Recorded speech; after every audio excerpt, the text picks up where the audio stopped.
Hello, and welcome to another episode of the Multi-Location Marketing Leader. I'm Erin Martin, and this episode is brought to you by Netsertive, a marketing partner who can help you run better localized marketing programs. Today, our guest is Tina DeFrece. She's the president and CEO at Big Frog Franchise Group, which is a custom t-shirt boutique with over 75 stores throughout the US and Canada. Tina, thanks for joining me today. Thank you very much. I'm happy to be here. And so, just to dive in and give our audience a little background on you, can you tell us more about you and your role at Big Frog? Well, currently I am CEO and president, but I actually started as one of the founders. And because my husband and partner wanted to do sales and operations, I became the de facto marketing person. So that was my initial role. I came to love it. So it's a lot of fun. So I kind of kept that role, even though now I'm CEO and president. I still enjoy paying attention and having my hand in the marketing pot, much to the chagrin of my marketing manager, probably. But I do enjoy that a lot. But generally, what I do on a daily basis is strategize ways to grow the Big Frog brand in terms of both the store's revenues and expansion throughout North America, is what I'm supposed to be doing. So I try to focus on that most of all. Awesome. And yeah, I know starting from the ground up is such an experience. So, tell me a little bit about that process and what were some of the biggest challenges that you initially ran into on the marketing front? Yeah, it was when we started, it was 2008. So things were a lot different in terms of digital marketing. But what I really enjoyed was figuring out SEO and diving into learning how to publish websites and what the heck were Google AdWords, which they were AdWords back in the day. And it was a lot of fun. And, the public library has a lot of books for dummies that I really embraced on that aspect. But, launching a brand is really challenging. But we were very fortunate. We had family and friends who invested and really believed in the brand and franchisees. Our first 10 franchisees were just phenomenal and understood the passion behind the product and what we were trying to accomplish. But so many challenges. We like to say we pretty much threw away $10,000 bills in the beginning, trying to figure out what the heck we were doing. So, Do you have an example of one of those? Is there one that comes to mind where you're like, "We had some hard lessons learned here"? yeah, well, yes. So we bought back in, I think, 2009, we bought 3 event trucks from Xbox and renovated those and put t-shirt printers in them. And that cost about $60,000. And that was a big failure.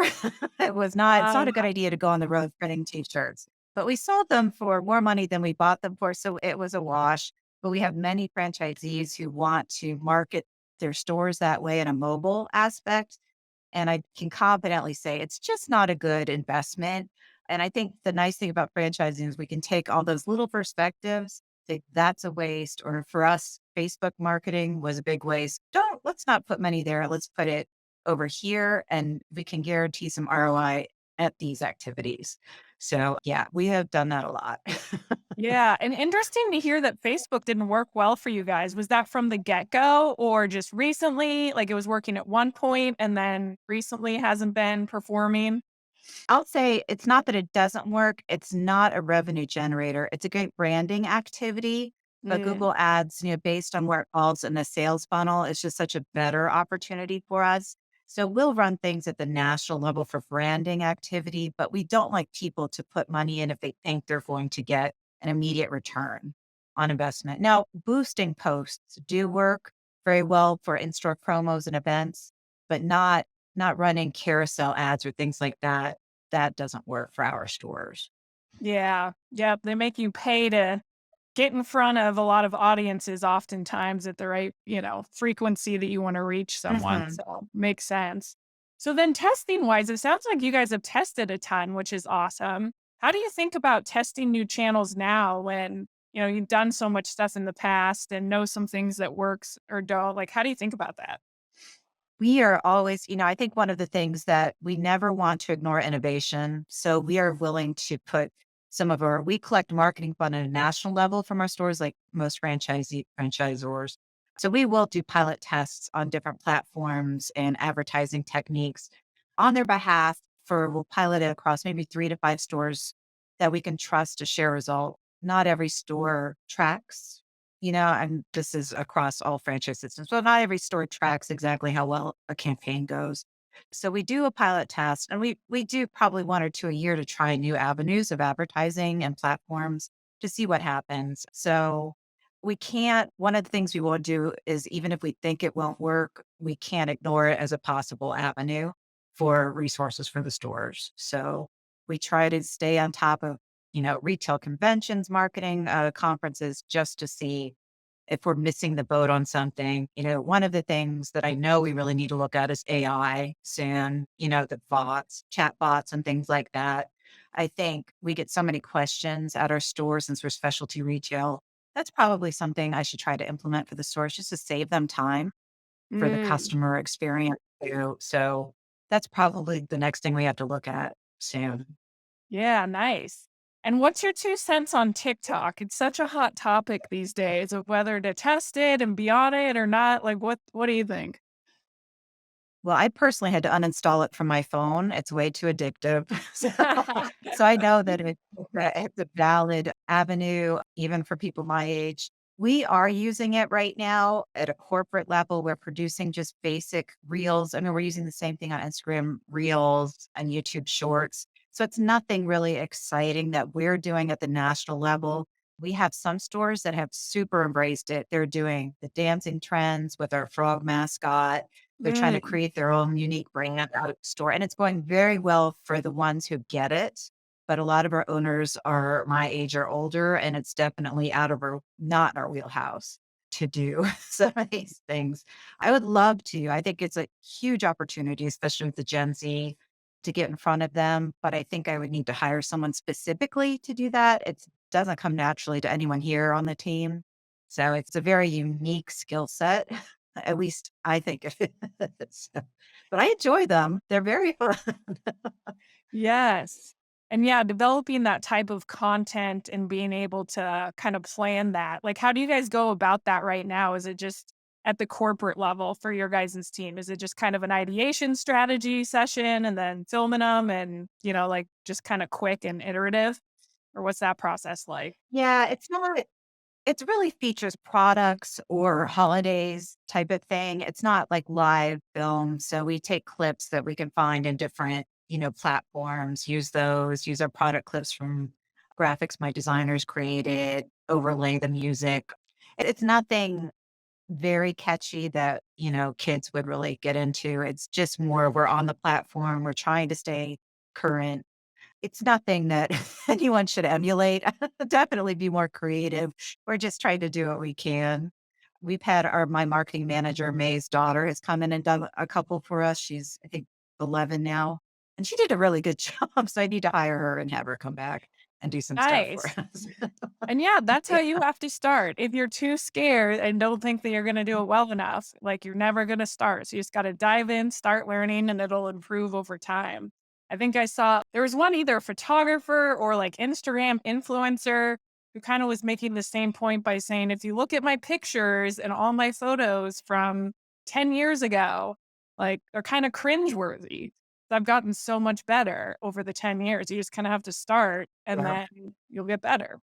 You gotta take that first step. Yeah, I totally agree with that. I mean, I really would love to get into it more. I think it is just such a specialty that we have to maybe get an intern in to help with that. Yes. And you mentioned SEO from the get-go is something that you might have picked up, SEO for Dummies book when you kinda started diving into Mhm. marketing. I'm curious if you're still like, if you started that in 2008, you could build a pretty good system, and SEO especially seems like one of those where you have to build it over time to see the impact, you can't just, Mhm. like, turn it on like this, like advertising. And so I'm curious how that's been going, and has that always been kind of a strategy and something you've tried to focus on since the beginning? I think that was our primary strength in terms of marketing in the beginning. We originally were called Bay Area Custom Shirts. So I focused on Bay Area 24-hour turnaround, no minimums. So all of our disruptor points, we focused on those. And because I read, and it was literally SEO for Dummies, because I read that book, and program the website that way, we were getting hits from all over the world. I had calls from Netherlands, Alaska, just because of our features and benefits and the words we were using and, the heading ones, all those things that we did. And because we built on that with each store we launched with their own microsite, we have our SEO is phenomenal. And when people, a lot of time agencies try to sell us SEO and we just haven't seen any. We've tried it because, like I said, we won't say no. We want to try things, make sure we're not missing any innovation. But generally, because of our history, we're number one in every market as soon as we launch a store. So it's been phenomenal. We are going to focus on some of our lesser known products this year, just to make sure if you need a trucker cap, for instance, we may not come up number one there. So we want to start vlogging and doing more promotion that way. But in terms of our core products, we are number one. And you're right, but we have the history. We have 14 years of number one status and great Google reviews on top of it, thousands and thousands of Google reviews. So, Nice. Yeah, that's huge. So what else does that kind of local store marketing playbook look like right now for you guys in addition to the good reviews it sounds like and SEO? yeah. So, Google reviews we're always pushing for sure. Other things we're looking at are local blogs. We have a PR firm that we use out of Fort Lauderdale that really helps us develop local marketing activities. So we have the ability to write localized blogs in everyone's microsite. We've been pushing a shop local campaign. We actually ended that, I think, in the summer, but that was Facebook Live interviews with our owner at the location and their favorite customers. So we're able to really focus that, and it's video, which, as you know, video right now, whether it's TikTok or YouTube, is huge. So we did all video and we spliced that into little bite-sized chunks too to really drive the video SEO. So those are on people's individual websites as well. So we have that on Vimeo and YouTube. We put on LinkedIn, all everything we can to really drive SEO video as well, or video SEO as well. And we're going to continue that, and some more local events and blogs is kind of the main plan. We do use Yext, which I'm sure you've heard of. So we've written some scripts to link Yext into our schema on the microsites. That was the brand new effort we did. So that should keep our directory listings super fresh, and all of those, I guess I'd say codes, inside codes of the websites totally fresh too. So we're trying everything we can do to keep our stores number one across Google and everybody else. So, Nice. That's awesome. And yeah, I love what you said about video of just trying to repurpose everything that you can to be able to show up on Google in multiple different ways because Google mhm. picks up on that. They'll read if it's tagged correctly, they'll read that and give you that domain authority to have you show up first. So you guys are definitely doing something right. Mhm. I love it.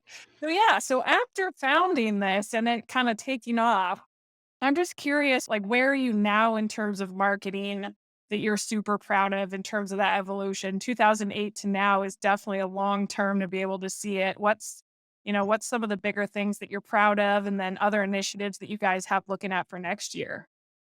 Well, like your photographer person, if you look back at what I did in 2008, completely cringeworthy. So I'm very, very happy with what the team has done in terms of our brand cohesion over the last Mm, 5 years. It's a gorgeous website. They're so talented. The cohesion between the consumer and the franchise side is wonderful. Everything is so tightened and buttoned up in terms of even just social media tone and consistency. Very, very happy with that. The owners are very happy with the quality of the materials they're getting now. I think, in terms of what we're looking at doing, 2023, it's going to be continuing the video creation and then just continuing working on SEO, like I said, for the lesser known products. And then for franchise development, we've launched a huge campaign around acquiring new veteran and first responder owners. So we mm. have a big promotion going on with a reduced franchise fee and no royalties for a year for those owners. So we're really excited to be we're trying some new venues there for brand dev, putting ads in military transition magazines and trade shows, maybe having a presence on some military bases just to really kind of go grassroots So I'm very excited about that. The campaign's looking really good. We've got some good press on that already. So that's new for us. And I'm the daughter of a veteran, and my partner was a veteran. So it's very close to our hearts. So we're very, very excited to bring more veterans in our system too. That's awesome. And did you also see, was it naturally having that background that kind of drove you towards that? Or did you see that some of your best candidates have that type of profile and then wanted to go after it? We have, yes, both. Both. I am a big admirer. I know it's all about teamwork and systems that make a successful military officer, so or leader. So that was important to me. Franchising is all about systems and being a great leader for your team. And then we do have some amazing veterans and first responders in the system. So, and my marketing manager loves that it's a target we can target. It's hard to target a lot of what your franchise candidates are executives, XVPs, that type of thing. It's a hard market to really go after specifically. So we Mhm. thought this will be our first super focused target that we could potentially, make a big splash with. So it's our first big targeted audience. We're excited. Nice. And so looking back, what advice would you give anyone who's jumping into franchising or yourself back in 2008 about franchising and things to be aware of? I think the one thing that all of us are ex scientists. So I think the one thing we did right was go to people who knew what they were doing. So we went to IFA conventions. We went back then, it was Nova Emerging Franchisor conventions. We went to all of those and had books of notes and talked to everybody. I remember the first one, like hearing Shelly Sun speak and all these, people that are just icons in franchising that everything they said was gold. You don't need to reinvent franchising. There's people that, you don't have to do everything everyone does, but to listen to all these people who've made the mistakes just like we did as a franchisor, listen to them, see what they did, what's normal, what the different life stages are. It's critical to our success. So don't be scared to go to these conferences and invest in that. It can change your trajectory right out of the gate if you talk to other people who are in the industry. I love that. I think that's so true. And I think as marketers, not remembering that you don't have to recreate the wheel all the time. Like you need to make it your own because your customer, your offering, is always unique. So you do have to make it your own. But there's a lot of smart people doing smart things that you can kind of look at and get inspiration from and then stitch together your roadmap with.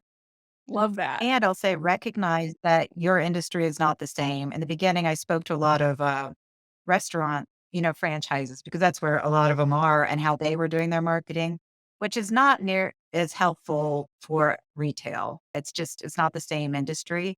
So if you can find people that are similar to your industry, you're better off. Don't emulate what restaurants are doing if you're home health care. Just take a look at what people in your actual industry are doing. It's a little more effective. Food is fun. Pretty images, coffee, I think I can see that, but it's just different for us other people. So look at Yes. similar industries to get some inspiration. Yeah, nice. And you mentioned that initiative and kind of work around the brand cohesion. So I'm curious how you guys kind of currently manage that brand compliance across your locations. Well, we developed a really specific brand standards manual, which everyone has, and we share with the graphic designers at our stores too, because they're the ones creating a lot of the materials.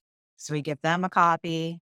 Like I mentioned, there's the social media tone we want them to follow, there's fonts they're supposed to use. So a lot of the time, we visit our stores, so we'll see things when we're at the store, or other owners sometimes will narc out other other owners about things they're doing wrong because everyone wants to protect obviously the asset they've invested in. They want the asset protected.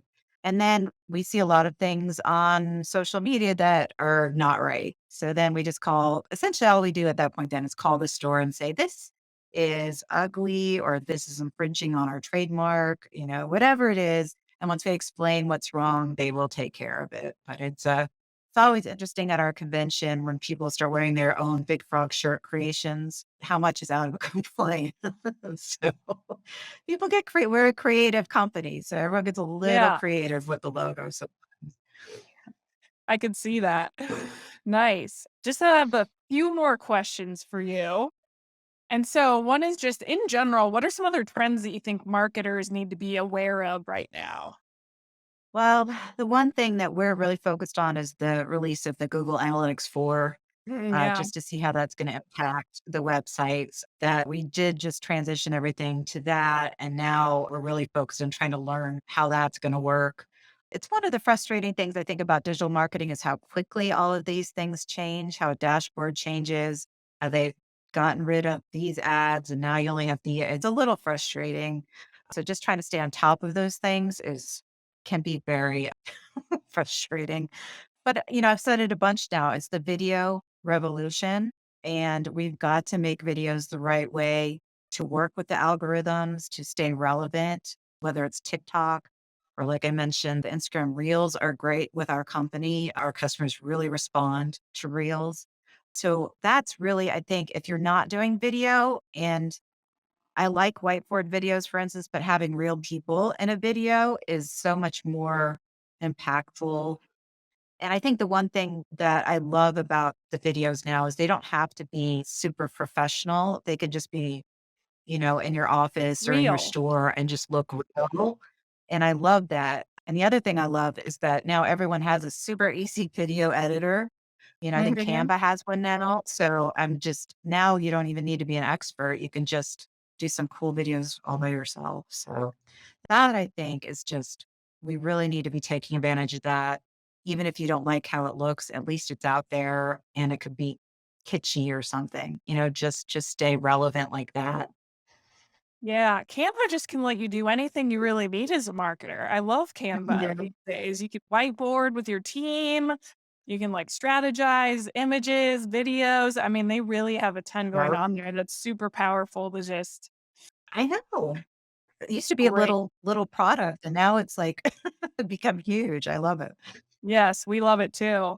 I think the other thing that I've loved about video is it also works really well for internal communications and just in general employee communications. I think, I work with franchise brands, so I'm not actually at one, but I could see just video as an internal communication tool, I think will just become more and more powerful as we go. I think that like Loom videos and the ability to just like take a quick Snapchat or Marco Polo type thing, like there's other ways that we can share our internal marketing story with employees and be able to Mhm. empower them and educate them on things that we have going on, what's coming up this month, what are we thinking about this year? Like there's going to be a faster way of communicating that video enables.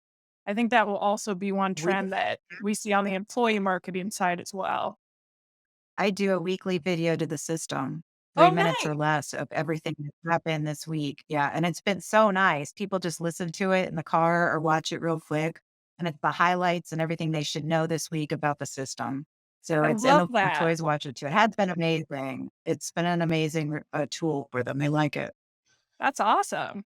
And so, one more question I have for you, because I'm curious with a CEO hat on, and then having also Mhm. lived this marketing life, what advice as a CEO and kind of business owner would you give marketing leaders in terms of things they need to think about, or where you think maybe marketing leaders might do it wrong when it comes to overall business and how they should frame their thinking?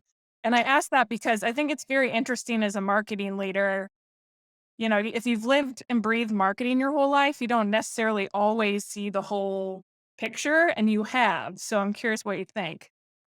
I'll tell you what I've loved about the marketing leader I've hired is that she's not afraid to bring me ideas. She'll come up with something I've never heard of, and she'll present it in a beautiful way that makes me excited to try it because she's got the knowledge, and I trust that she has the knowledge to bring these innovations to me so we can create these initiatives.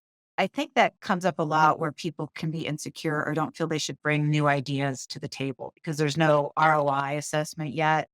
But it's so important that I trust her that I'm not missing anything. I try to pay attention, but I need her expertise and just don't be scared to bring things to the table and don't be scared to ask your team the team's so diverse, they may have heard of something that you haven't heard of either. So I think it's to be open to what's happening. And as a CEO, to be, or whoever's in charge of that, to be open to these new things, that don't be stuck in the ways that you're used to working, because this landscape is so dynamic now that you just in 3 months, you might have a whole new area of advertising you've never heard of and only 18-year-olds have heard of, or some specific demographic is using. So, as a marketing leader, don't be scared to bring those to whoever you're proposing it to. And as the leader of that person, listen to them. I mean, it's valuable information, and they've got should have their finger on the pulse of what's happening. So it's really exciting out there. It's really scary out there, and there's a lot of new ideas, and we have to be willing to try them. So I don't know if that's a good answer, but that's my I answer. love it. Yes. No, I love it. And I think what you kind of mentioned about that trust too, that they have the pulse on some of those things and are bringing those new ideas so that you don't just have to gather gray hairs and wonder if you should be doing that because they aren't. So I think that's a really good Right. too. Yeah. Awesome. Well, two more questions. Is there any questions that you wished I would have asked today that I didn't? And you don't have to have one, but I just like to throw that in. No, I mean, you asked me about my mistakes, and that's always a good thing Everyone where I've loves gone to learn wrong. things to avoid or lessons learned. I think one thing I always, not that you, I don't even know how you'd ask this, but I think one thing that people should do is follow their gut to an extent too. If an initiative doesn't sound right to you, or an agency that you're going to hire just doesn't seem like they've got the goods, I think go with your gut and do a little more research.